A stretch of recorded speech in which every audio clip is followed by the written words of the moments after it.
My uncle was a Navy SEAL and refused to go near the ocean after retirement.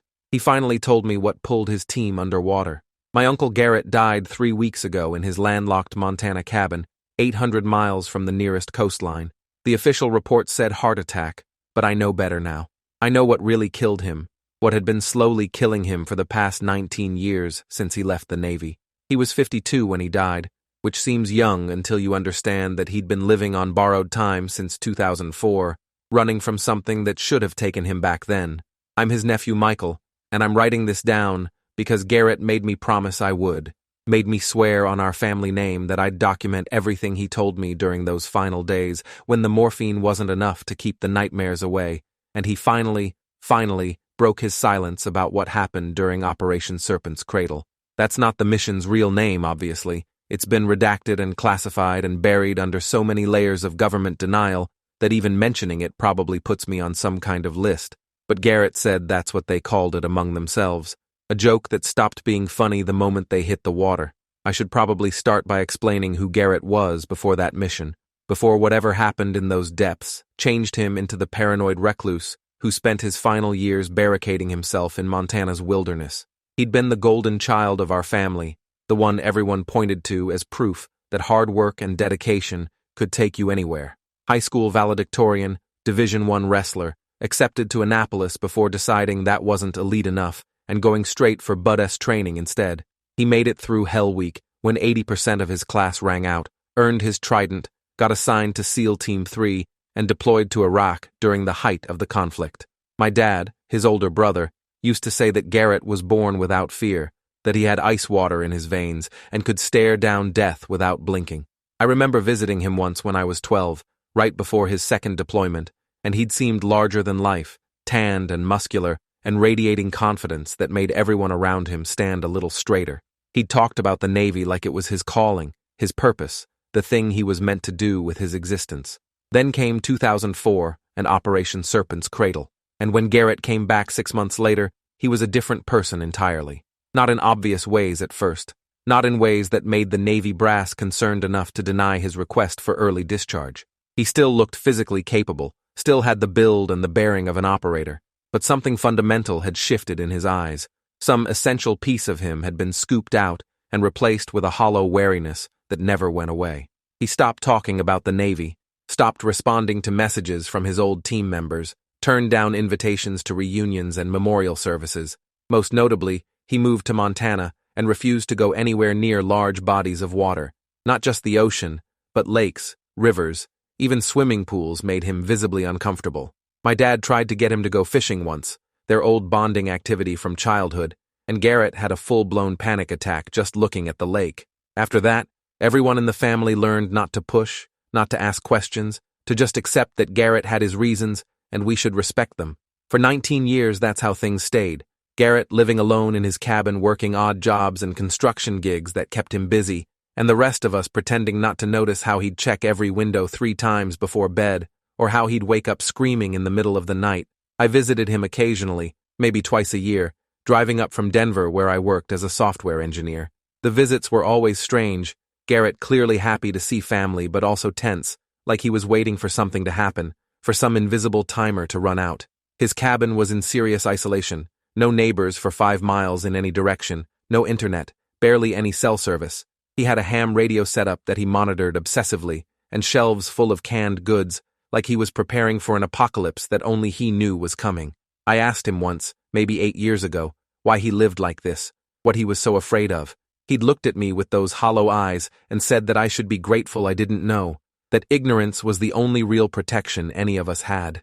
The call came on a Saturday morning in early November, my mom's voice shaking as she told me that Garrett had collapsed and been rushed to the hospital in Kalispell.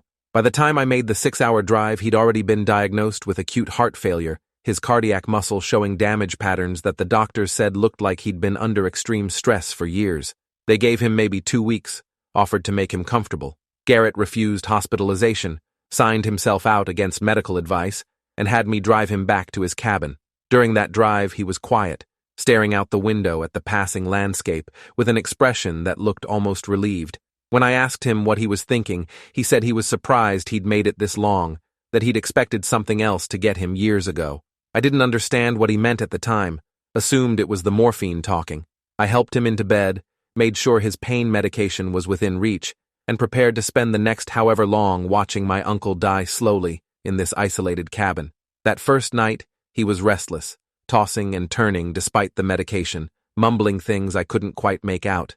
Around 3 a.m, I woke to him screaming, not the usual nightmare sounds I'd heard before, but something raw and terrified that made my skin crawl. I rushed into his room and found him sitting up in bed, eyes wide, pointing at the window. "It's here," he kept saying. "It's finally here. It found me." I looked at the window and saw nothing but darkness and pine trees, told him he was safe, that he was just having a bad dream. But Garrett grabbed my arm with surprising strength and said that it wasn't a dream, that he'd been running for 19 years and now time was up.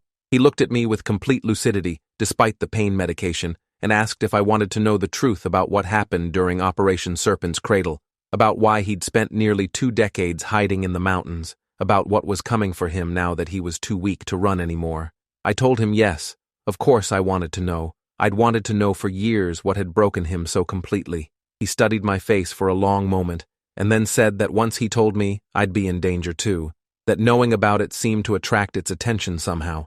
He said 3 other members of his team had already died in the years since the mission, all of them in ways that looked like accidents but weren't, and that he'd stayed alive only by isolating himself and never speaking about what they'd seen. But he was dying anyway now, and he couldn't take the secret to his grave, couldn't let it disappear without someone knowing what was down there in the dark water, what might still be down there waiting. He asked me if I was willing to accept that risk, to carry this knowledge knowing it might cost me everything. I should have said no, should have told him to keep his secrets and die in peace. But I was young and curious, and I loved my uncle, and I couldn't let him face death alone with these horrors trapped inside him. So I said yes. I wanted to know. I needed to know. Garrett took a long, ragged breath and began talking, and for the next 3 hours I listened to him describe things that shouldn't exist, things that violate every law of physics and biology I've ever learned. I've tried to write down everything exactly as he told me, including the parts that make no sense, the parts that my rational mind wants to reject as the delusional ramblings of a dying man on too much morphine. But I saw the fear in his eyes when he talked, saw the scars on his body that proved at least parts of his story were physically real, and most convincingly, I've seen what's been happening since he died, the things that have been following me, watching me, the same way they watched him for 19 years. So here it is, Garrett's story, the truth about Operation Serpent's Cradle, and what the Navy found in the depths near the Mariana Trench in the summer of 2004. The mission had started routine enough, Garrett said, at least as routine as anything involving Navy SEALs could be. His team, 8 operators plus their commander Lieutenant Xavier Brightwell, had been deployed on a fast attack submarine for what they'd been told was a reconnaissance operation in the Western Pacific. The official briefing said they were going to investigate anomalous sonar readings near an underwater geographic feature called the Serpent's Cradle, a system of underwater caves and trenches about 600 miles east of the Philippines. Naval intelligence had picked up strange acoustic signatures in the area, patterns that didn't match any known submarine propulsion systems or natural phenomena, and they wanted eyes on whatever was generating them. The mission was classified at the highest levels, the kind of operation where even acknowledging it existed would get you disappeared into a black site somewhere. What they didn't tell the team during the briefing was that this was actually the 4th expedition to the Serpent's Cradle in the past 18 months, and none of the previous teams had returned with usable intelligence. They'd spent 3 days traveling to the location, the submarine running silent and deep, everyone on edge, even though they hadn't encountered any hostile forces. Garrett said there was something wrong about the area even before they arrived. The way the sonar screens would occasionally show shadows that disappeared when you looked directly at them. The way radio transmissions would sometimes pick up sounds that weren't quite words or static, but something in between. The submarine's crew was professional, but visibly nervous, speaking in hushed tones and avoiding the SEAL team's questions about what previous expeditions to the area had found. One sailor, a young sonar technician named Phillips, had pulled Garrett aside the night before the dive and told him that the Navy had sent 2 previous survey teams to map the Serpent's Cradle, and neither had come back. Not that they'd died or gotten lost, but that they'd simply vanished, stopped responding to communications mid-transmission, and when rescue teams were sent, they found the equipment floating empty, with no signs of struggle or malfunction. Phillips had shown Garrett something else too, sonar recordings from the previous expeditions that showed impossible things, objects moving through water at speeds no biological creature or mechanical vehicle could achieve, and worse, the recordings sometimes picked up what sounded like voices, human voices screaming in the depths where no humans should have been. Garrett had reported this to Lieutenant Brightwell, who'd shrugged it off as sailor superstitions and reminded them that they were SEALs, trained for exactly this kind of high-risk operation. But Garrett noticed that Brightwell's hand was shaking when he dismissed the concerns, and during the equipment checks that followed, the lieutenant triple-checked every piece of gear with an intensity that suggested he was more worried than he'd admitted. They spent the next day doing final preparations and reviewing dive procedures, planning to go down in 2 4-man teams with the lieutenant, supervising from the submarine's mini-sub that would transport them to depth. The dive was scheduled for midnight, because that's when the anomalous acoustic signatures were strongest, whatever was down there in the Serpent's cradle apparently more active during certain tidal periods. Garrett said he'd done hundreds of dives in his career, everything from tropical reef reconnaissance to Arctic under-ice operations, and he'd never felt the kind of dread that settled over him as they prepared to enter the water that night. It wasn't normal pre-mission nerves. It was something deeper, more instinctual, like his hindbrain was screaming at him to abort and surface and never come back. But SEALs don't abort missions because of bad feelings, so at 23:40 hours, they entered the water through the submarine's lockout chamber, 4 operators per team descending into darkness that was absolute and crushing. Garrett was in Team Alpha with operators named Kenneth Ashford, Isaiah Vaughn, and Dominic Cross, while Team Bravo consisted of Wesley Crane, Mitchell Hayes, Oscar Sullivan, and Nathaniel Marks. Lieutenant Brightwell followed them down in the mini-sub, maintaining communications and coordinating the search pattern they'd planned. The descent took almost an hour, dropping from the submarine's depth of 400 feet to the target depth of 1,800 feet, well within the range of their closed-circuit rebreathers, but deeper than most recreational divers would ever attempt. The pressure at that depth is crushing, over 800 pounds per square inch, enough to kill you instantly if your equipment failed or you ascended too quickly. Garrett said the descent felt wrong from the start, the water temperature fluctuating wildly between freezing and surprisingly warm, and at several points during the drop, he'd felt currents that pushed against him with impossible force, like invisible hands trying to shove him back toward the surface. The Serpent's cradle itself was unlike anything Garrett had seen in underwater geography, a massive system of caves and tunnels that descended even deeper into the ocean floor, walls made of black volcanic rock that absorbed their lights rather than reflecting them.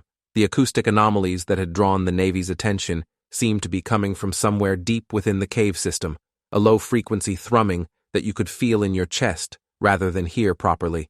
Lieutenant Brightwell had positioned the mini-sub at the cave entrance and directed the teams to explore the first 100 meters of tunnel, collect samples, and report anything unusual.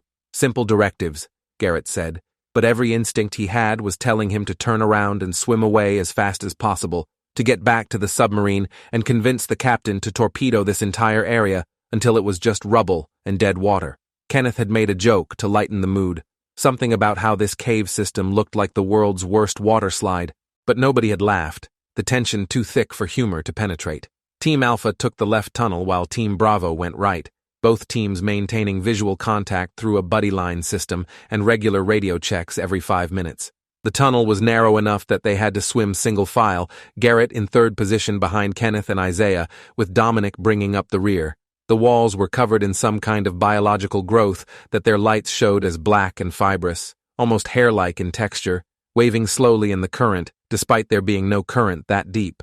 Garrett said he'd touched one of the growths with his gloved hand, and it had contracted instantly, wrapping around his finger before he could pull away, and he'd had to cut himself free with his dive knife. When he examined the stuff that had wrapped around him, he said it looked organic, but wrong somehow. Cells that didn't have nuclei or recognizable structure, just this amorphous black tissue that seemed to move on its own even after being severed. He'd tried to collect a sample in one of their specimen containers, but the tissue had dissolved the moment it was isolated, turning into a dark liquid that stained the container's interior. They'd been in the tunnel for maybe 15 minutes when Kenneth, their point man, suddenly stopped swimming and held up a closed fist, the signal for immediate halt. Everyone froze, checking their surroundings for whatever threat had been identified. Kenneth was using his light to illuminate something ahead in the tunnel, something that didn't belong in any natural cave system. It was a structure, clearly artificial, made of metal that should have corroded away centuries ago, but was still intact despite being at 1,800 feet of depth. The structure was roughly dome-shaped, maybe 20 feet in diameter, covered in strange markings that weren't any language Garrett recognized. He'd studied languages as part of his SEAL training, could identify most major writing systems, but these symbols were something else entirely. Geometric patterns that hurt to look at directly, that seemed to shift when you weren't focusing on them. Isaiah had moved closer to examine the markings and suddenly jerked backward, his voice coming through the comm system in a panic saying that the symbols had moved, had actually rearranged themselves in response to his approach. Lieutenant Brightwell's voice came through their comm system asking what they'd found, and Kenneth described the structure as best he could. There was a long pause before Brightwell responded, telling them to proceed with extreme caution, take photos and video, but don't attempt to enter or interact with the structure directly. The lieutenant's voice had a quality to it that Garrett couldn't quite identify. Not fear exactly, but something close to it, like recognition, like Brightwell had been expecting them to find something like this. They'd moved closer, Kenneth using his camera to document everything while Isaiah checked for radiation or chemical hazards with their portable sensors. The sensors were going crazy, Garrett said, showing readings that didn't make sense, electromagnetic fields that were orders of magnitude stronger than should have been possible naturally, and a low-level radiation signature that was definitely not background. The strange thing was that the radiation wasn't consistent. It pulsed in patterns that almost seemed deliberate, like Morse code, but in a language nobody could decipher.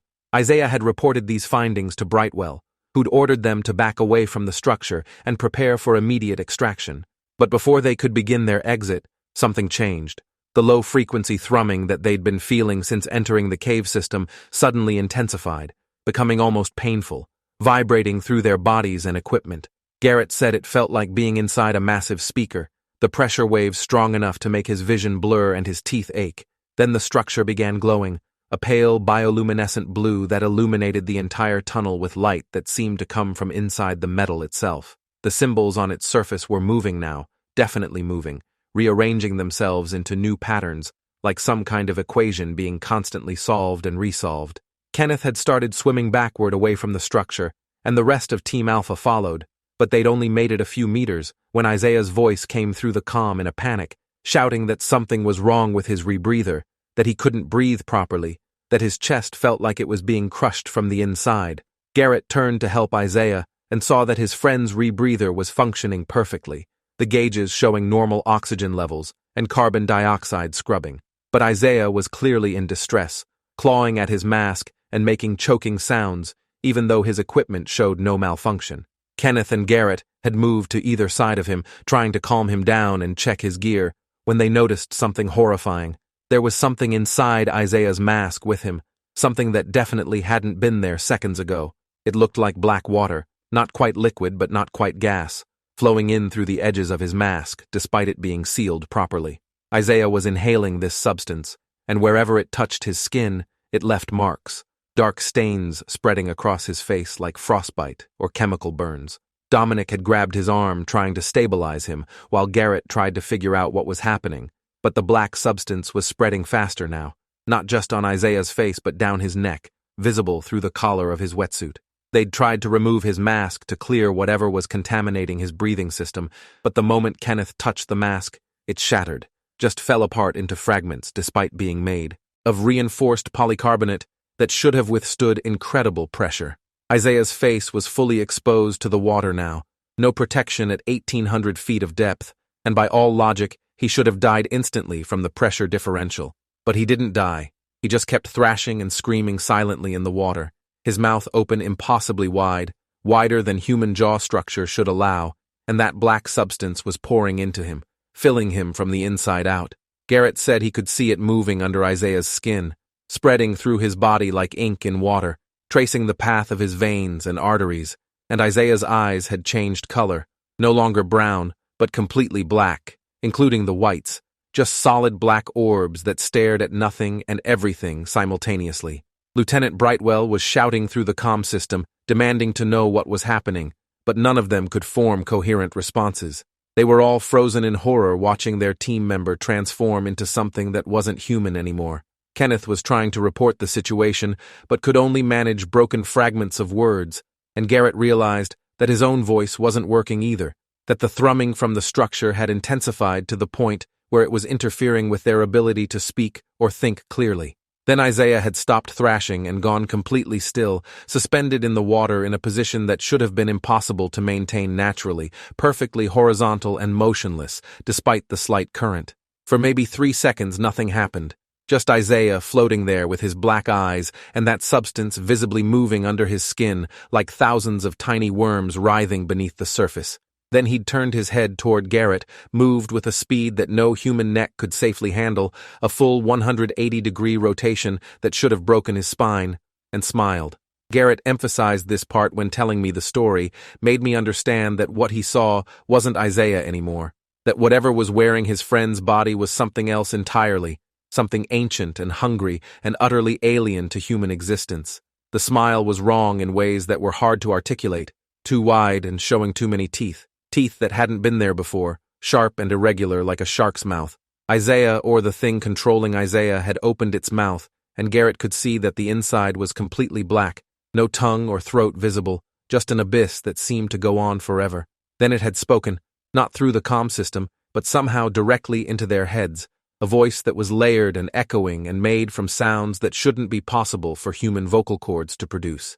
It said that they shouldn't be here, that this place was sealed for their protection as much as its imprisonment, that by activating the structure they'd broken ancient protocols and now consequences were inevitable. Kenneth had grabbed Garrett and Dominic and began pulling them back toward the cave entrance, leaving Isaiah floating there in front of the structure. It was the hardest decision any of them had ever made, abandoning a team member, but they all knew Isaiah was gone, that trying to retrieve him would just mean losing more people to whatever had taken him.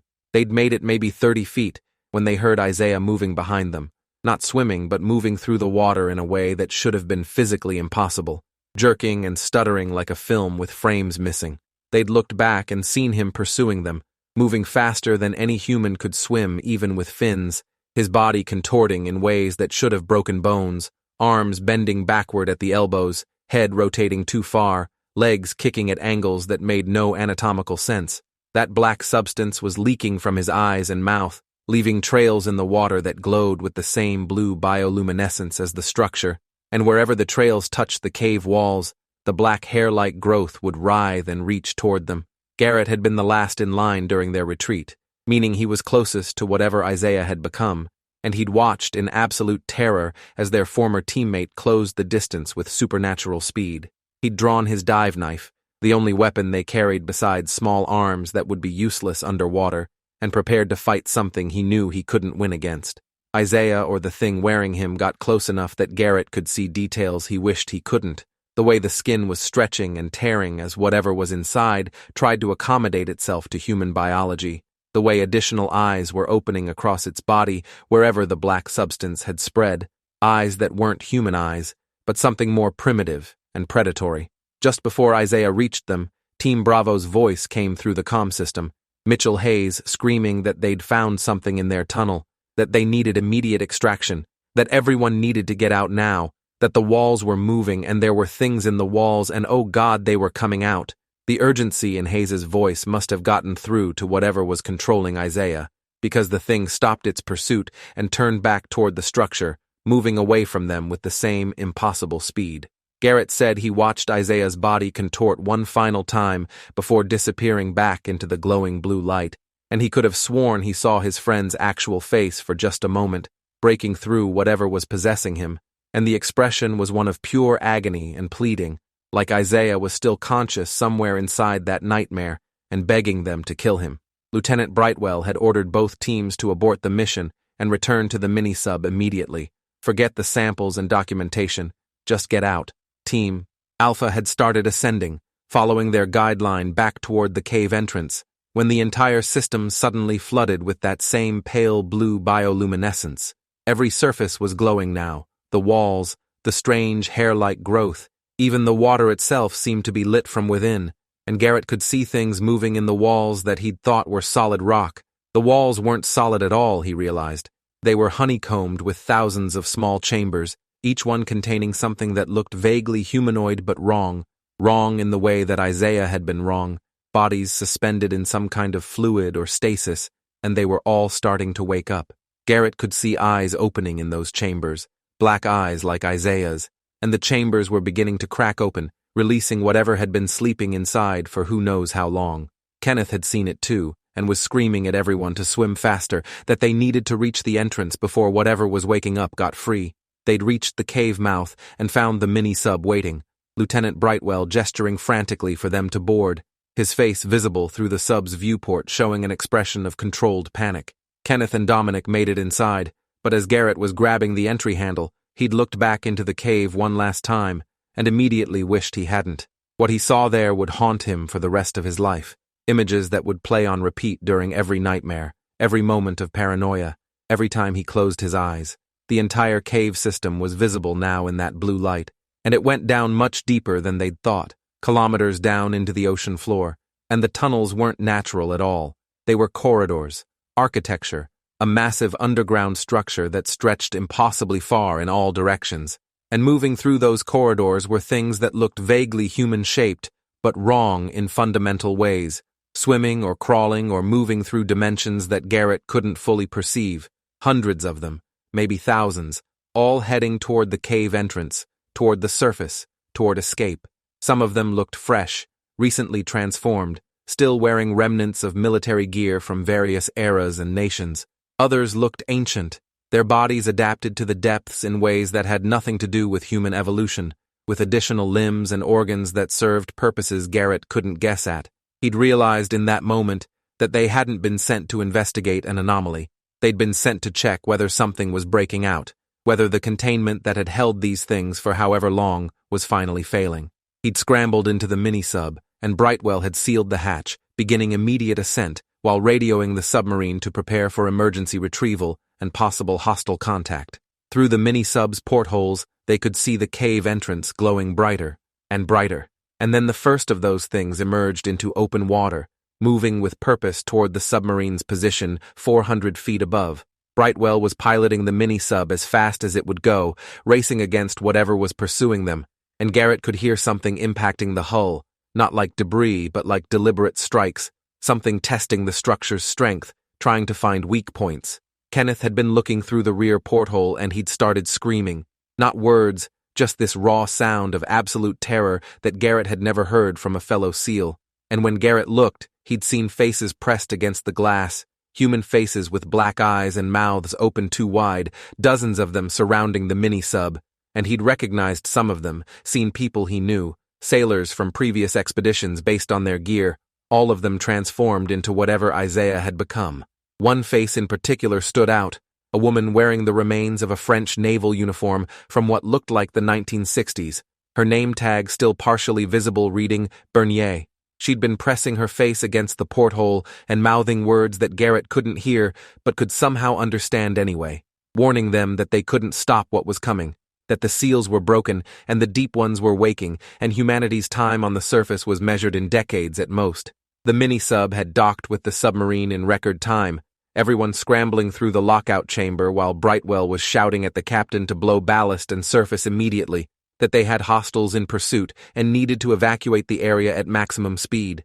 They'd barely cleared the chamber when the submarine began its emergency ascent, angle so steep that loose equipment was sliding across the deck, alarms blaring as the reactor pushed beyond normal operating parameters to give them the speed they needed to outrun whatever was chasing them. Garrett and Kenneth and Dominic were stripping off their dive gear when they'd heard impacts against the submarine's hull, dozens of them, hundreds, the whole vessel shuddering from the strikes like it was being hit by torpedoes. But these weren't explosions. These were physical impacts from something ramming the hull with enough force to dent reinforced steel. Something was trying to get in, trying to breach the hull through sheer force, and the metallic groaning suggested it might succeed. The captain had ordered the submarine to full speed ahead while still ascending, trying to outrun whatever was chasing them, and crew members were running to battle stations even though nobody knew what they were supposed to fight. Phillips, the sonar technician, was at his station calling out contacts, hundreds of them surrounding the submarine and matching its speed despite it traveling at over 30 knots, shapes on the sonar that moved like dolphins but were the size of small whales and radiated heat, signatures that made no biological sense. The submarine's executive officer, a commander named Dalton, had approached the SEAL team and asked point-blank what the hell was chasing them, what had they found down there, and when nobody could answer coherently, he'd grabbed Kenneth by his wetsuit and demanded to know if they'd somehow started a war, if they'd attacked some foreign installation, and now they were all going to die for it. Kenneth had just laughed, a sound that was more hysteria than humor, and told Dalton that they wished it was that simple, that they wished they were being chased by Chinese or Russian submarines, because at least that would make sense within their understanding of reality. What was actually chasing them, Kenneth said, was so far outside normal experience that trying to fight it would be like cavemen trying to fight a nuclear missile with stone spears. Dalton had looked like he wanted to argue, but then another massive impact hit the hull, this time strong enough to knock several crew members off their feet, and he'd run back to the command center to coordinate damage control. They'd broken the surface after what felt like hours, but was probably only 20 minutes. The submarine's sail rising into the night air, waves crashing across the deck. The captain had immediately radioed for air support and prepared to evacuate the vessel if necessary, convinced that they were about to be sunk by whatever was down there. But the impacts had stopped the moment they surfaced, the things apparently unwilling or unable to follow them into the air. Team Bravo had finally made it back during the emergency ascent, all 4 of them accounted for but in various states of shock, none of them able to speak coherently about what they'd seen in their tunnel. Wesley Crane had been catatonic, staring at nothing and making strange movements with his hands like he was trying to communicate in a sign language nobody recognized. Mitchell Hayes had been whispering about eggs, thousands of eggs in chambers that were hatching, releasing things that had been waiting in darkness for so long they'd forgotten what light looked like. Oscar Sullivan had been relatively functional, but kept insisting that something had followed him back, that he could feel it inside his head, watching through his eyes, learning about the surface world through his memories. The submarine had remained on the surface running at maximum speed away from the Serpent's cradle, and after 2 hours of distance, the crew had finally started to believe they might have escaped. The captain had ordered a full diagnostic of the hull damage, and engineers reported that they'd counted over 300 distinct impact points, some of them showing strange corrosion patterns that hadn't been there before the dive, metal that looked like it had been partially digested by some kind of acid. More disturbing were the markings around some of the impact points, scratches that almost looked like writing, the same geometric symbols they'd seen on the structure in the cave, as if whatever had been hitting the hull was trying to communicate or mark the submarine for future reference. The captain had ordered all external surfaces photographed and documented before having them sandblasted clean, not wanting whatever message had been left to remain on his vessel. That's when Isaiah Vaughn had climbed onto the submarine's deck, pulling himself up from the water with movements that were still wrong, still too fast and too angular. He'd been 2 hours behind them at flank speed, which should have been impossible for any swimmer even with military fins and training, but there he was, standing on the sail in soaking wet dive gear, smiling at the lookouts who were screaming for help. Garrett said they'd tried to bring Isaiah inside, thinking maybe he'd somehow survived and escaped from whatever had taken him, but Lieutenant Brightwell had stopped them, had drawn his sidearm and ordered everyone to stay back from the thing that looked like their teammate. Brightwell asked Isaiah a series of questions, personal details that only the real Isaiah would know, names of family members and hometown details and memories from their training, and the thing answered everyone perfectly, had all of Isaiah's memories and personality apparently intact, but Brightwell kept his weapon trained on it anyway, told it that they knew it wasn't Isaiah anymore, that they'd seen what happened to him down in the caves, that whatever was wearing his body needed to leave immediately, or he'd be forced to take action. The thing wearing Isaiah's face had stopped smiling then, had looked at all of them with an expression that Garrett described as disappointed, like a teacher who'd expected better from students who should have known the lesson already. Then it had spoken, but not with Isaiah's voice, with multiple voices layered over each other, speaking in perfect unison but slightly out of sync, creating this awful echo effect that made everyone who heard it feel physically ill, nauseated and disoriented, like the sounds were doing something to their inner ear or brain chemistry. It said that they'd made a mistake coming here, that the Serpent's cradle had been sealed for reasons they couldn't comprehend, sealed by people long dead who'd understood what lived in those depths and what would happen if it ever got free. It said that by entering the caves and activating the structures inside, they'd broken containment protocols that had been maintained for thousands of years, protocols that involved sacrifices and rituals and knowledge that had been deliberately erased from human history because it was too dangerous for anyone to possess. The thing explained that what they called the Deep Ones weren't invaders or aliens or demons. They were the original owners of Earth, the species that had evolved in the oceans billions of years before life crawled onto land, and they'd been here. Through every extinction event and ice age and tectonic shift, adapting and surviving while everything else died.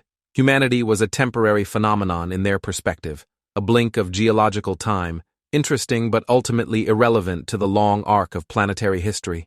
The Deep Ones had chosen to retreat into dormancy millennia ago, when the last ice age made the surface world temporarily inhospitable, sealing themselves in the deep trenches and caves to wait for conditions to improve. But they'd left behind guardians and fail-safes, ways to monitor the surface world and ensure that no species stumbled upon their resting places and accidentally triggered an early awakening.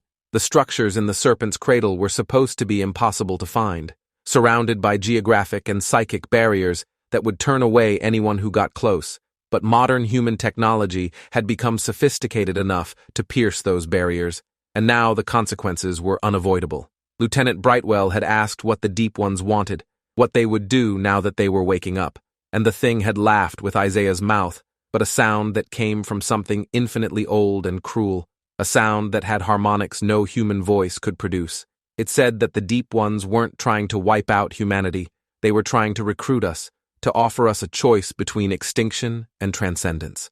The black substance that had filled Isaiah wasn't killing him, it was changing him, rewriting his biology at a cellular level to allow him to survive in environments that would kill baseline humans, underwater pressure that would crush steel, temperatures that would boil or freeze normal tissue, radiation levels that would break DNA apart. The transformation was a gift in the Deep One's perspective, a chance for humanity to transcend its limitations and join them in the depths, to become part of something older and greater and more enduring than surface civilization had ever been. Anyone who accepted the transformation would gain access to knowledge and experiences beyond human comprehension, would live for centuries or millennia instead of decades, would be able to explore the 95% of Earth's oceans that humanity had never seen. But the offer came with conditions, the thing said, its voice taking on a more serious tone. Once transformed, there was no going back, no returning to baseline humanity or surface life. The changes were permanent and fundamental, affecting not just the body, but the mind and soul if such things existed. Transformed humans would have to make choices about what they were willing to give up, what parts of their humanity they could sacrifice in exchange for survival and power. Some transformed individuals retained most of their personality and memories, becoming ambassadors between the surface world and the depths. Others lost themselves completely, their human consciousness subsumed by the vastly older intelligence of the Deep Ones, becoming vessels for something alien wearing human skin. There was no way to predict which outcome any individual would experience, making the choice to accept transformation essentially a gamble with your identity and sanity as the stakes. Garrett had asked the obvious question, what happened to people who refused the transformation, who wanted to stay human and live on the surface? The thing wearing Isaiah's body had turned its black eyes directly on Garrett when answering, and he'd felt like he was being examined by something that could see through his skull into his thoughts, evaluating him as a specimen. It said that refusal was allowed, even respected in a way, but it came with its own consequences. The Deep Ones would be reclaiming the oceans over the next few decades, making them increasingly inhospitable to baseline humans through changes in temperature, acidity, and the introduction of organisms that would make the water toxic to surface life. Coastal areas would become dangerous, then uninhabitable, and eventually the rising sea levels would force humanity to retreat further and further inland. Anyone who chose to remain human would be confined to an ever-shrinking habitable zone, cut off from the majority of the planet, watching as the oceans became completely alien territory. It wouldn't be genocide, the thing insisted, just natural selection, the universe favoring species that could adapt over those that couldn't. Lieutenant Brightwell had listened to all of this with growing horror and rage, and when the thing finished speaking, he'd asked point-blank if there was any way to stop what was coming, any way to reseal the Deep Ones or prevent their awakening. The thing had smiled again, that too wide smile showing too many teeth, and said that theoretically yes, there were methods that could work, ancient rituals and weapons that had been used before when the Deep Ones had woken prematurely.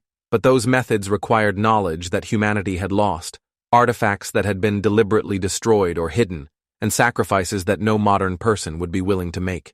The people who'd sealed the Deep Ones last time had been a coalition of ancient civilizations working together, Atlantis and Lemuria, and others whose names were lost to history, and they'd paid a terrible price to contain the threat. Entire cities sacrificed as anchors for the sealing rituals, millions of people giving their lives willingly to protect future generations. Modern humanity was too divided, too skeptical, too unprepared to mount that kind of coordinated response, which meant the seals would continue failing and the Deep Ones would continue rising, and within a generation or two the world would be fundamentally transformed. The thing had started to say something else, but Brightwell hadn't let it finish, had fired 3 rounds center mass into the thing wearing Isaiah's body, and it had fallen backward off the submarine into the dark water below. Everyone had rushed to the rail expecting to see a body floating in the waves, but there was nothing. Isaiah, or whatever had been controlling him, had simply disappeared beneath the surface without a trace. They'd maintained watch for hours, but never saw it again, and eventually the submarine had dived and continued its journey back to base, everyone aboard understanding that they'd encountered something that fundamentally challenged their understanding of reality and humanity's place in the world. The trip back took 5 days, and during that time several strange things happened that reinforced how badly they'd messed up by entering the Serpent's cradle. The submarine's systems kept malfunctioning in ways that shouldn't have been possible. Electronics failing and restarting without cause, depth gauges showing impossible readings like they were simultaneously at multiple depths, and the reactor temperature fluctuating in patterns that violated basic physics. More disturbing were the crew members who started reporting strange dreams, nightmares about drowning or being pulled into darkness, but the details were too consistent across people who hadn't talked to each other, suggesting something was actively inserting these images into their sleeping minds. 3 sailors had to be sedated after waking up screaming about eggs hatching in their lungs, about black water filling them from the inside, about voices speaking languages that human vocal cords shouldn't be able to produce. The ship's doctor had examined them and found nothing physically wrong, no fever or infection or neurological damage, but their terror was real, and their descriptions matched too closely to what the SEAL team had seen in the caves. By the time they reached port, almost half the crew was exhibiting some level of psychological distress, and the Navy had to bring in psychiatric teams to evaluate everyone before they could be released back to regular duty. The SEAL team was immediately separated from the submarine crew and taken to a secure facility where they were debriefed extensively over the course of 3 weeks, hours, and hours of questioning in rooms with no windows and guards who watched their every movement. They were interviewed separately and together, asked to repeat their stories dozens of times looking for inconsistencies or signs that they were coordinating false testimony. But everyone's account matched on the key details: the structure with the moving symbols, Isaiah's transformation, the things in the walls waking up, the impossible journey back to the submarine.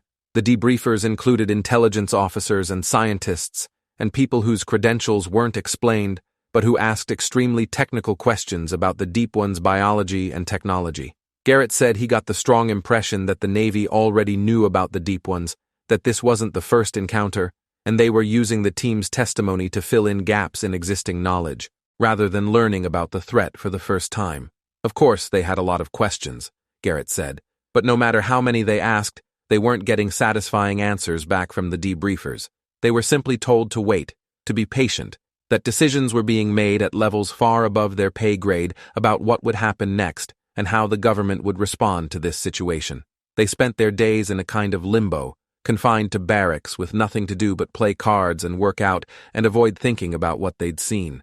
Team Bravo was housed in a different building and they weren't allowed to interact, which worried Garrett because he'd heard that Wesley Crane had completely stopped speaking and Oscar Sullivan had attempted suicide twice during the debriefing period, convinced that something was still inside him, watching and waiting and growing stronger as time passed. After 3 weeks, each member of the SEAL team was questioned individually by men in suits. CIA agents Garrett assumed, though they never confirmed their affiliation. The agents had detailed files on each operator, knowing things about their families and backgrounds that should have been private, making it clear that they'd done extensive research and had leverage if they needed it. Garrett's interviewer was a man who introduced himself simply as Miller, middle-aged with gray hair and the kind of calm demeanor that suggested he'd seen and done things that would break most people. Miller had been direct, explaining that what happened in the Serpent's Cradle was being classified at the highest possible level, that the operation would be erased from all official records, and that everyone involved would be required to sign agreements promising never to speak about it to anyone, ever, for any reason. The penalty for violating these agreements would be immediate arrest and indefinite detention in a facility where due process didn't apply, where people could be held forever without trial or charges or even acknowledgement that they existed. But Miller had also offered compensation for their cooperation, Garrett said, substantial financial compensation that would ensure they never had to work again if they didn't want to. The exact amount varied based on rank and time in service, but for Garrett it was $11,000 per year, adjusted for inflation, paid monthly for the rest of his life as long as he remained silent about Operation Serpent's Cradle. Miller had explained this wasn't hush money exactly. It was recognition that what they'd experienced had traumatized them in ways that would make normal reintegration difficult, and the government wanted to ensure they had the resources to deal with that trauma privately rather than publicly. Garrett had tried to get more information out of Miller, asking what the government planned to do about the Deep Ones, whether they were taking the threat seriously, whether there was any plan to protect humanity from what was coming. Miller had given him a look that was almost pitying and said that yes, there were plans, classified plans that involved international cooperation and scientific research and military preparation, but that Garrett shouldn't expect those plans to be shared with someone at his level. When Garrett had pressed for more details, Miller had finally admitted something that chilled him more than anything else. He'd said that the government had known about the Deep Ones for decades, that the first confirmed encounter had been in 1963 during a submarine expedition in the Mariana Trench, and that every expedition since then had found more evidence of their existence and gradual awakening. The SEALs were failing all over the world, not just at the Serpent's Cradle, and monitoring stations had detected increased activity at dozens of sites where the Deep Ones were believed to be sleeping. The government's best estimates suggested that full awakening would occur sometime between 2030 and 2050, at which point humanity would have to make collective choices about how to respond, whether to fight, flee, or accept the transformation that was being offered.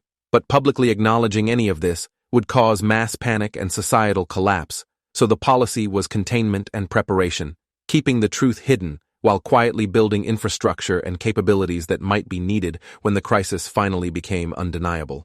Garrett had asked Miller point blank whether he believed humanity had any chance of surviving what was coming. Miller had been silent for a long moment, studying Garrett's face, and then he'd said something that Garrett would remember for the rest of his life. He'd said that survival was definitely possible, but it would require sacrifices and changes that most people weren't ready to make, and the humanity that survived would be so fundamentally different from what we were now that it raised philosophical questions about whether survival even meant anything if we had to become monsters to achieve it. The Deep Ones weren't offering humanity a choice between life and death. They were offering a choice between different kinds of existence, and nobody really knew which option was better or more moral or worth fighting for. Miller himself wasn't sure what he'd do when the time came, whether he'd accept transformation, or fight to remain human, or just walk into the ocean and let it end quickly, and he respected whatever choice Garrett eventually made. After that conversation, Garrett had been given his discharge papers and sent home with a thick folder of documents he needed to sign, all of them variations on the theme of, "You will never speak about this to anyone for any reason." He'd signed everything, taken his first payment, and tried to figure out how to build a life after experiencing things that most people couldn't even imagine. For the first few months he'd attempted normality, dating and socializing and pretending he was just another veteran adjusting to civilian life. But the surveillance had started almost immediately, faces in water watching him, reminding him that the Deep Ones knew who he was and where he lived, and that they could reach him anytime they chose. He'd tried therapy, but couldn't talk about the real source of his trauma. Tried medication, but it just numbed him without providing real relief. Tried exercise and work and every other coping mechanism before finally admitting that he couldn't live anywhere near large bodies of water without constant panic attacks. That's when he'd moved to Montana, as far from the ocean as he could get while still remaining in the United States, to this isolated cabin where he could control his water exposure and minimize the opportunities for surveillance. The move had helped, he said. The lack of lakes and rivers in his immediate area meant he went days sometimes without seeing faces in reflections, could almost convince himself that maybe the Deep Ones had forgotten about him. But they never forgot. He'd learned that over the years, they just chose when to remind him of their presence, strategically timed appearances that seemed designed to prevent him from getting too comfortable or believing he'd actually escaped. The worst had been during a rare trip to town for supplies, when he'd stopped to wash his hands in a gas station bathroom and seen Isaiah's face looking up at him from the sink drain, mouthing words Garrett could somehow understand. "Soon, brother. Soon you'll join us in the dark water." Kenneth had lasted 5 years before the Deep Ones collected him, Garrett said, returning to his original story, but adding details he hadn't shared initially. Kenneth had been part of the classified program studying the Deep Ones, working directly with scientists who were trying to understand their biology and technology, and he'd learned things that made him increasingly convinced that humanity's only real option was accepting transformation and hoping enough of our personality survived to make the trade worthwhile. He'd started advocating for voluntary transformation programs, controlled circumstances where people could choose to become like Isaiah while minimizing the risk of losing themselves completely. The program had actually started implementing Kenneth's recommendations, recruiting volunteers and attempting transformations in laboratory settings, but the results were catastrophic. None of the subjects retained enough humanity to be useful as ambassadors. They all became completely subsumed by the Deep One consciousness and had to be terminated. Kenneth had been devastated by these failures, blamed himself for the deaths of people he'd convinced to volunteer, and started having psychological breakdowns that made his colleagues question whether he should remain in the program. That's when Kenneth had started visiting Garrett in Montana, making trips every few months to talk to someone who'd shared the original experience and might understand what he was going through. During these visits, Kenneth would share classified information he shouldn't have, details about the transformation research and what they were learning about Deep One society and culture. According to Kenneth, the Deep Ones weren't a monolithic species, but a complex civilization with different factions and philosophies, some of them genuinely interested in coexistence with humanity, while others viewed us as nothing more than raw material for transformation experiments.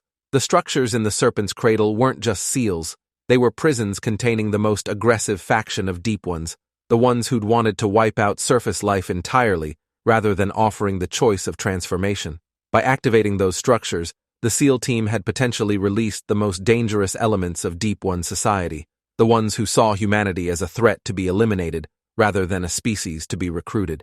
Kenneth had also shared disturbing theories about why the SEALs were failing now specifically, suggestions that it wasn't just random deterioration, but deliberate sabotage from within human society.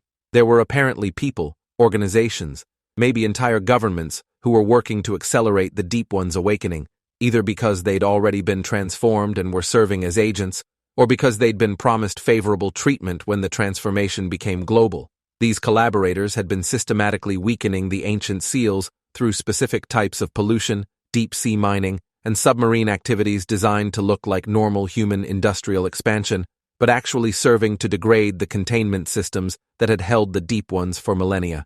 Kenneth had names and evidence, but wouldn't share specifics, said that knowing too much would make Garrett a target for the collaborators who were apparently very good at making people disappear or discrediting them into irrelevance. The last time Kenneth visited Montana had been in early 2009, showing up unannounced in the middle of winter when the roads were barely passable, looking haggard and paranoid in ways that alarmed even Garrett, who'd grown used to Kenneth's increasing instability. Kenneth had been convinced he was being followed, not just by the Deep Ones, but by human agents who wanted to silence him before he could expose the collaboration network. He'd brought with him a set of files, classified documents he'd stolen from the program, containing information he said humanity needed to know, even if it meant breaking every secrecy agreement he'd signed. The files detailed the transformation research in graphic detail, showed that the process was even worse than they'd initially understood, that accepting the black substance meant allowing something ancient and alien to literally rewrite your DNA and reshape your neurons until you were no longer the person who'd made the choice. Every successful transformation had resulted in the complete elimination of the original personality, replaced by something that wore their memories like a costume but operated on completely alien motivations and logic. Kenneth had wanted Garrett to help him leak these files to the press, create public awareness that might force the government to acknowledge the Deep One threat, and maybe slow down the collaborators who were working to accelerate their awakening. But Garrett had refused, too frightened of what the consequences might be for his family and for himself, and they'd argued badly, possibly the worst fight of their friendship. Kenneth had called him a coward, accused him of choosing comfort over humanity's survival, said that people like Garrett who knew the truth but remained silent were complicit in whatever happened when the Deep Ones fully awakened. Garrett had told Kenneth that going public would just get them both killed without actually helping anyone, that the collaborators were too powerful and too entrenched to be stopped by leaked documents, that the only rational choice was to protect yourself and your family, and accept that larger forces were beyond individual control. Kenneth had left that night in rage, taking his files with him, and Garrett never saw him alive again. 2 months later, Garrett had gotten a call from Miller, the CIA agent from his original debriefing, informing him that Kenneth had died in a drowning accident. The official story was that Kenneth had been swimming in his backyard pool, possibly intoxicated based on his erratic behavior in recent weeks, and had suffered some kind of medical event that caused him to lose consciousness underwater. The autopsy had been conclusive, Miller said. Death by drowning with no signs of foul play or struggle. But Miller had also made a point of mentioning that Kenneth had been discovered with no water in his lungs, completely dry despite supposedly drowning, and that his body had shown markers consistent with extreme pressure exposure, like he'd been at the bottom of a trench, even though he'd been found in 5 feet of suburban pool water. Miller had asked if Garrett knew what Kenneth had been working on recently, whether he'd mentioned anything about stolen files or plans to go public with classified information, and Garrett had lied, said no, they'd barely been in contact recently, he had no idea what Kenneth had been involved in. After hanging up with Miller, Garrett had spent 3 days in a state of near catatonic fear, convinced that he'd be next, that the Deep Ones or the collaborators or the government would decide he was too much of a liability to leave alive. But nothing happened. Days turned into weeks, turned into months, and gradually he'd convinced himself that maybe lying about the files had saved him, that as long as he remained silent and cooperative, he'd be allowed to live out his exile in Montana. He'd heard about the other team members dying. Over the years, always through official channels that made the deaths sound mundane and unconnected, but he knew better, knew that the Deep Ones were systematically eliminating everyone who'd seen them in the Serpent's Cradle. Dominic had died in 2012, found in his bathtub with that same pattern of extreme pressure exposure despite being at sea level.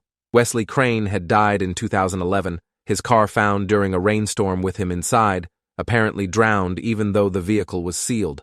Mitchell Hayes had disappeared during a fishing trip in 2014, his boat found empty with no signs of what happened to him. By 2016, when Lieutenant Brightwell died during a routine physical fitness test, Garrett had realized he was likely the only member of Team Alpha still alive, and he'd spent the next years waiting for his turn, wondering what form his death would take and whether it would be quick or prolonged. The surveillance had intensified during this period, faces appearing more frequently in any water source he encountered. Sometimes Isaiah's face, sometimes Kenneth's, sometimes people he didn't recognize but who radiated the same wrongness, the same sense of being vessels for something ancient and inhuman. They never threatened him directly, just watched and waited and smiled, letting him know that they could take him whenever they chose, and that his continued survival was a courtesy that could be revoked at any moment.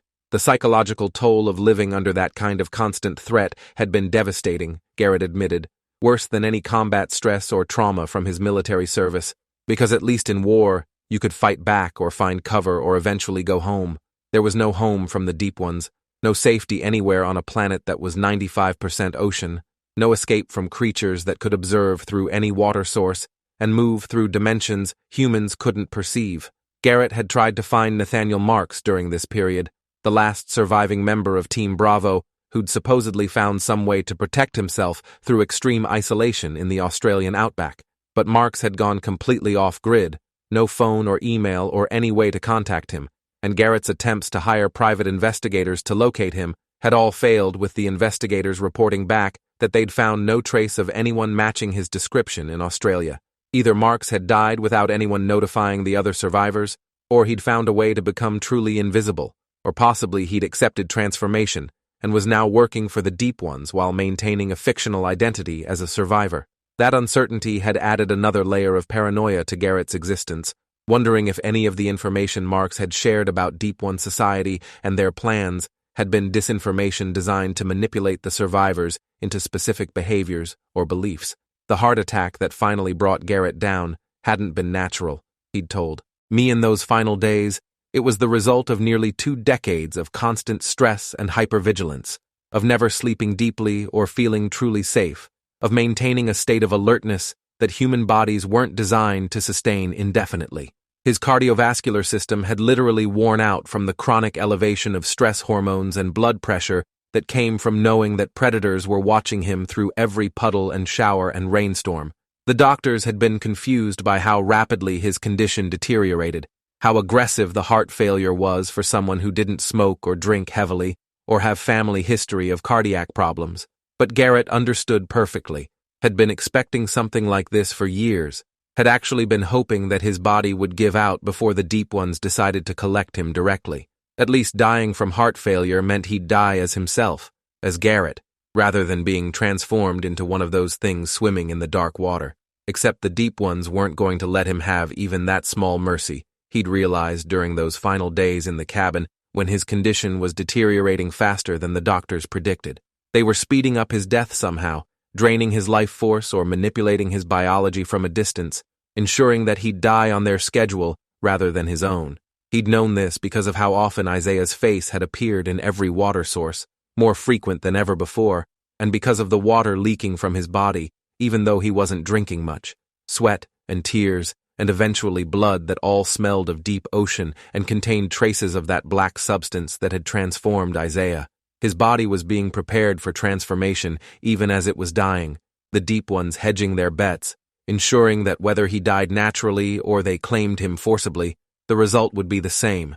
Another vessel for their consciousness, another human who'd learned too much becoming a tool for their purposes.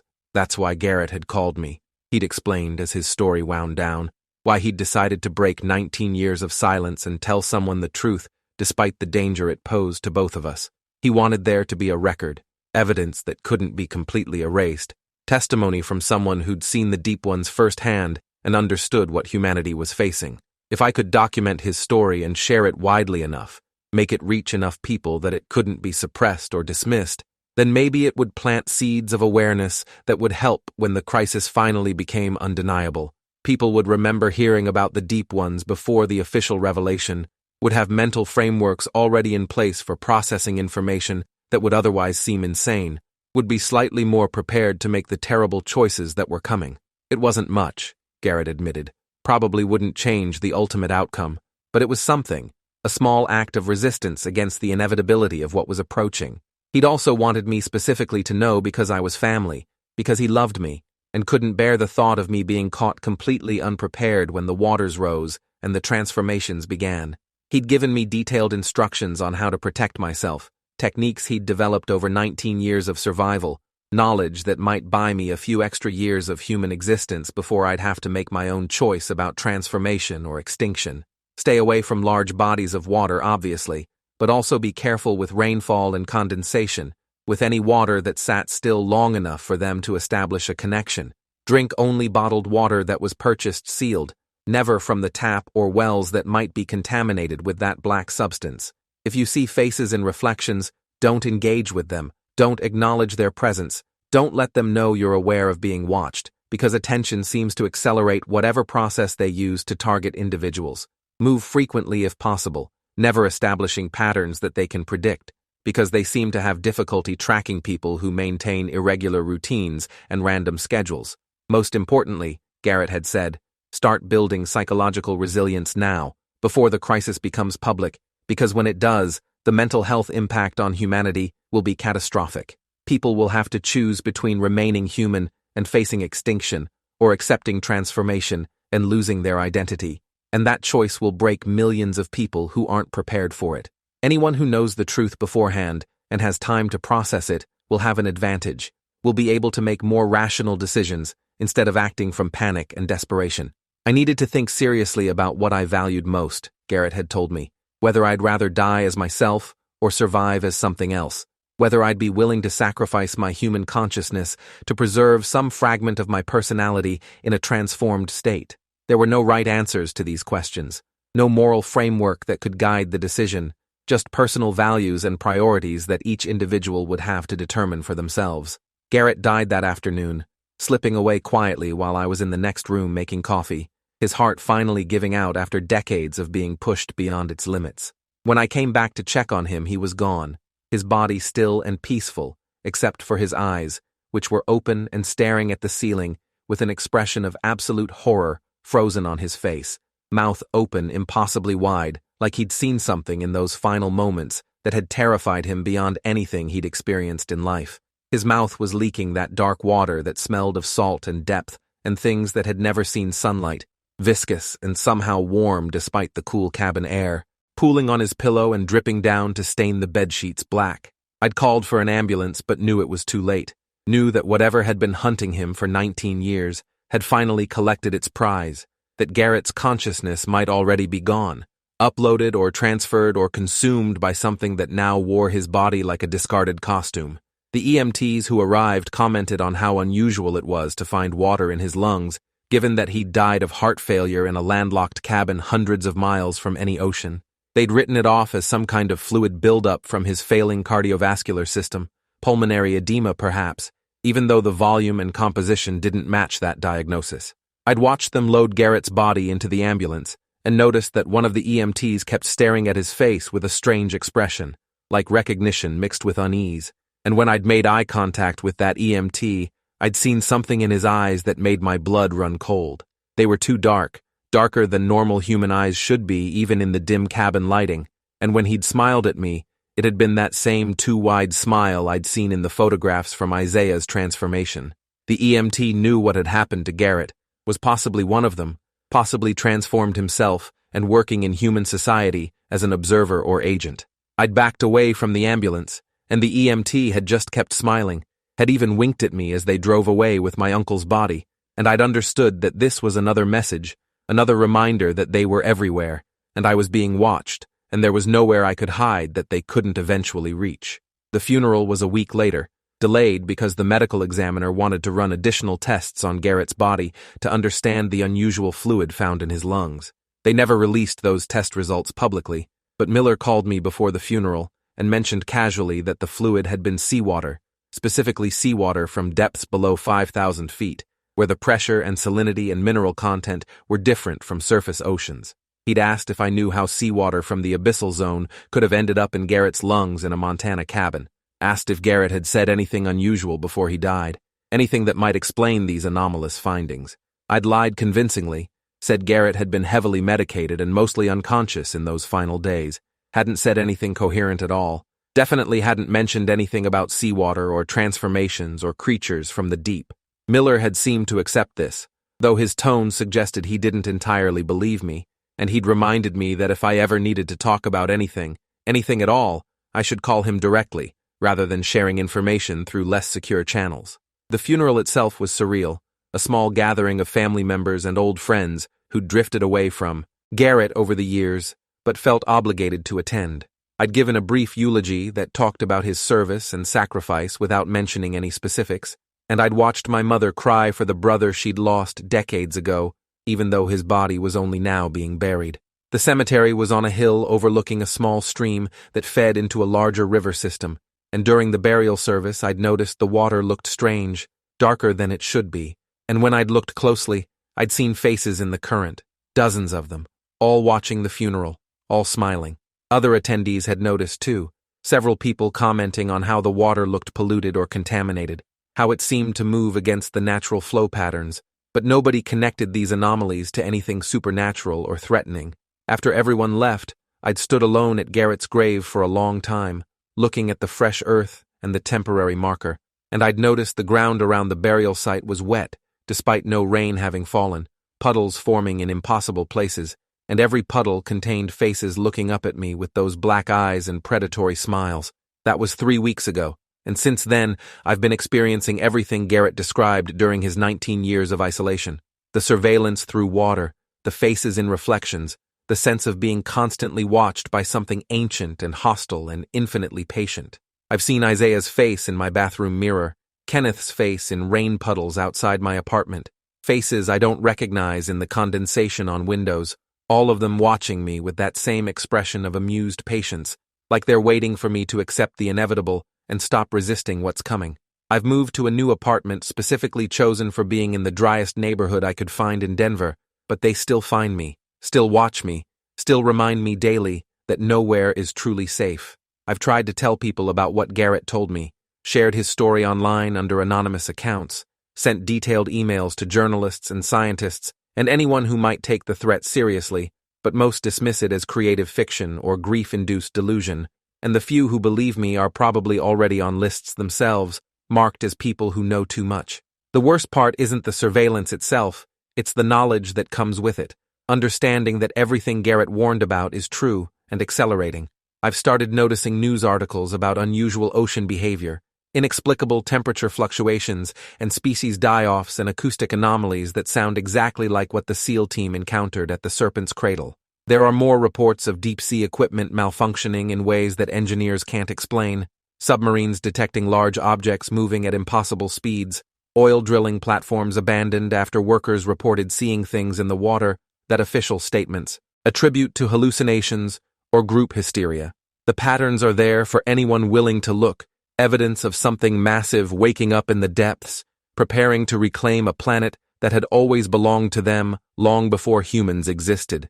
And most terrifying of all, I've started noticing people in my daily life who show the subtle signs Garrett described: eyes that are slightly too dark, movements that are slightly too fluid, smiles that are slightly too wide. They're already among us, transformed individuals living in human society, working normal jobs and maintaining normal relationships while serving purposes that have nothing to do with human concerns. I don't know how much time I have before they decide to take me, like they took Garrett and Kenneth and Isaiah and everyone else who saw the deep ones and survived to talk about it. Maybe days, maybe years, maybe they'll let me live out a normal lifespan as a form of psychological torture, forcing me to watch humanity's slow decline into crisis while knowing exactly what's coming and being powerless to prevent it. I keep Garrett's instructions close, following his advice about water and patterns and psychological preparation, building mental resilience for choices I'll eventually have to make. Sometimes I wonder if I should just accept transformation now, get it over with while I still have some agency in the process, before they force it on me during some moment of weakness or desperation. But then I remember Isaiah's face in those final moments, before the black substance took him completely, the pure terror and pleading in his expression, and I know I'll fight to remain human for as long as possible, even knowing it's ultimately futile. If you've read this far and you're questioning whether any of it could be true, whether your ocean really does contain ancient intelligences preparing to reshape the world, I encourage you to look at any body of water near you. Really look at it, stare long enough for your eyes to adjust, and your mind to open to possibilities it normally rejects. If you see faces looking back at you with black eyes and too wide smiles, if you feel that sense of being observed by something vast and old and utterly inhuman, then congratulations, you're now one of us, one of the watched, one of the people who carry knowledge that will either prepare you for what's coming or drive you slowly insane before it arrives. Garrett spent 19 years running from the truth he'd discovered in the Serpent's Cradle, and it didn't save him in the end, didn't protect him from the transformation he'd feared more than death itself. None of us can run from what's coming. We can only choose how we face it when the waters finally rise and the deep ones emerge to claim the surface world they've been patiently waiting to inherit, when humanity's time as dominant species ends and we're offered the choice between extinction and becoming something that our current selves would consider worse than death. Thanks for hanging out till the end. If you want more stories, make sure to subscribe and leave your take below.